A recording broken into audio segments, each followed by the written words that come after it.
Council voting unanimously to award over $1 million to the city's police department. News Channel 10 Sydney Batzloff joins us now. And Sydney, how will this $1 million be used?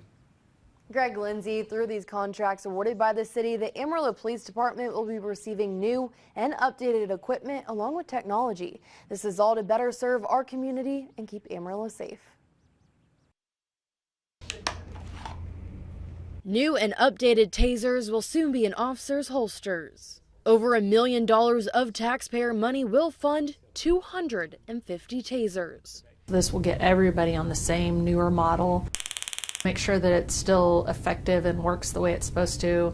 When you start using older ones, there can be issues with it being out of warranty, potentially it not working. Another contract will allow the department to purchase a forensic phone extraction device and software. Somebody has video from a crime and they don't want to let us have the video. If someone has pictures from a crime, if someone has a voicemail or text messages. In the past, we have had access to do this through another agency, but that is no longer in effect. Now APD can collect evidence from devices in-house. It's not just boots on the ground anymore. There's a lot of technological things that we have to do to be an effective police department. And this just gets us 2 steps closer to getting that done.